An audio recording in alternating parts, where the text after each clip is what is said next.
It is not uncommon as a teacher to have students who are a bit behind the curve in certain aspects.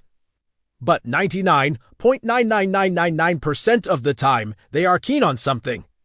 They might not understand how to identify a noun or what theme is, but they somehow know how to make a mean plate of nachos. You learn pretty quick to not judge fish for their tree climbing ability. You know, I thought this was the rule when I was teaching until I met Kevin. Kevin isn't his real name. But it doesn't matter because he can't spell it anyway. Kevin was a student of mine during my last year of teaching. He came to my classroom with very little to show for his academic past. He had moved a few times, and thus was missing a lot of typical test scores that we use to try and ballpark their ability. Don't worry. It was a ballpark. We didn't make major decisions until we actually had a chance to talk and work with a student for a bit. I thought that's fine. ILL, just do some one-on-one with Kevin and see what up. One-on-one with Kevin was like conversing with someone who'd forgotten everything in a freak, if not impossible, amnesia incident. There was no evidence that he had learned anything past the 2nd grade, and now he was in 9th grade. Flabbergasted, I figured we needed to get more serious with this. If he was going to be in my class, I needed to know why and how. I decided to meet with him, his guidance counselor, his parents, and another teacher to see what was really going on. This is where it all became clear. It was by some incredible fluke that his family hadn't been wiped off the face of the earth years ago. Odds are his entire heritage was based on blind luck and some type of sick divine intervention that saves his family every time a threat presents itself. Kevin was the genetic pinnacle of this null achievement. Even my instructional lead, a woman who could find a redeeming trait in a Balrog, failed to see any reason this kid or his family should be alive today. So here's a list of events that made it abundantly clear Kevin frequently forgot where class was. On more than one occasion, I had to retrieve him from other classrooms. Kevin ate an entire 24-pack of crayons, puked, and then did it again the next day. This is 9th grade. I have no idea where he got crayons.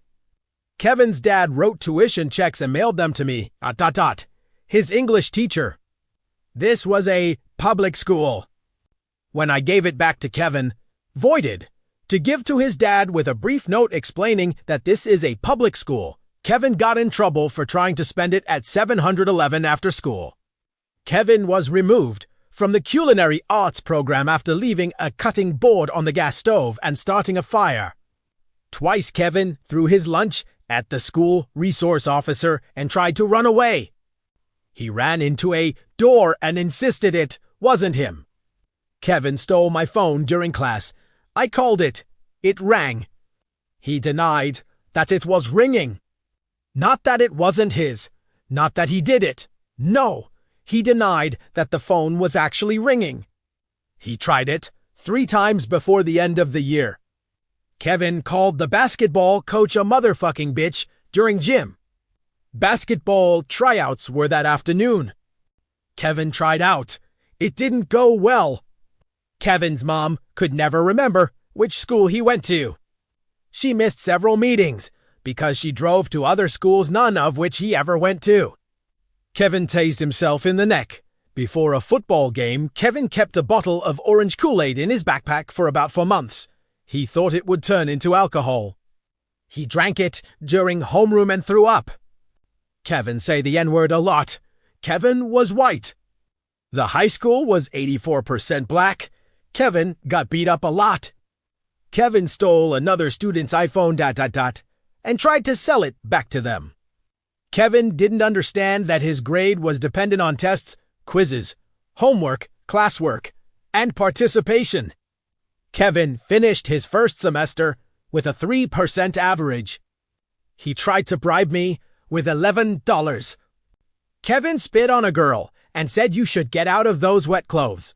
The girl was the Spanish student teacher. Kevin didn't know Dogs and cats were different animals. Kevin tried to download porn onto a computer in the library, at the circulation desk. While he was logged on, Kevin asked a girl to prom he was in 9th grade, and freshmen don't go to prom by asking for her phone number and then texting her his address. Kevin got gum in his hair constantly. Kevin regularly tried to cheat on assignments by knocking the pile over, grabbing one before I had picked them all up, and then writing its name on it wherever there was room. Kevin had several allergies, but neither his parents nor he could remember what they were. They were very concerned that the holiday party at high school, we don't have those wood of peanuts, when they finally got a doctor's note. He was allergic to amoxicillin. Kevin and his parents took a trip to Nassau. How the fuck did they even get airline tickets? And forgot all their luggage at home. I didn't believe him when he told me, until I talked to his mom, who told me first thing when I saw her at the bi-weekly meeting.